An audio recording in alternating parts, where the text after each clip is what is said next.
Item ಯಾವುದೇ ಇರಲಿ try ಮಾಡಿ ಆಚಿ ಚಿಕನ್ ಮಸಾಲಾ. ಅಮೆರಿಕದ ಉದ್ಯಮಿ ಎಲೆಕ್ಟ್ರಿಕ್ ಕಾರು ಕಂಪನಿ ಟೆಸ್ಲಾ ಮಾಲೀಕ ಇಲಾನ್ ಮಸ್ಕ್ ವಿಶ್ವದ ಮೊದಲ ಟ್ರಿಲಿಯನೇರ್ ಎಂಬ ಖ್ಯಾತಿಗೆ ಪಾತ್ರರಾಗಿದ್ದಾರೆ.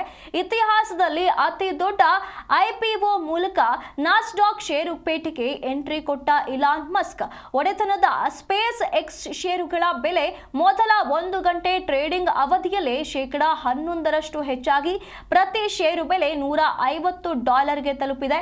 ಈ ಮೂಲಕ ಇಲಾನ್ ಮಸ್ಕ್ ವಿಶ್ವದ ಮೊದಲ ಟ್ರಿಲಿಯನೇರ್ ಆಗಿದ್ದಾರೆ. ಈ ಐಪಿಒ ಮೂಲಕ ಮಸ್ಕ್ $75 ಬಿಲಿಯನ್ ಸಂಗ್ರಹಿಸಿದ್ದು, ಮುಂದಿನ ತಿಂಗಳಲ್ಲಿ ಎಐ ಆಧಾರಿತ ಹಲವು ಕಂಪನಿಗಳು ಐಪಿಒ ಆರಂಭಿಸುವ ನಿರೀಕ್ಷೆ ಇದೆ.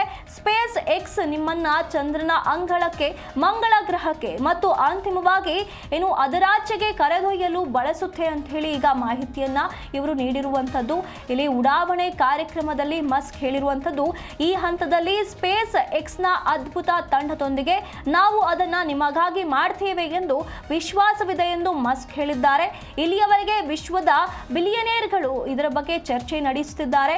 ಈಗ ಇಲಾನ್ ಮಸ್ಕ್ ಟ್ರಿಲಿಯನೇರ್ಗೆ ಈಗ ಆಗಿದ್ದಾರೆ ಅನ್ನುವಂತ ಮಾಹಿತಿ ಬರ್ತಾ ಇದೆ.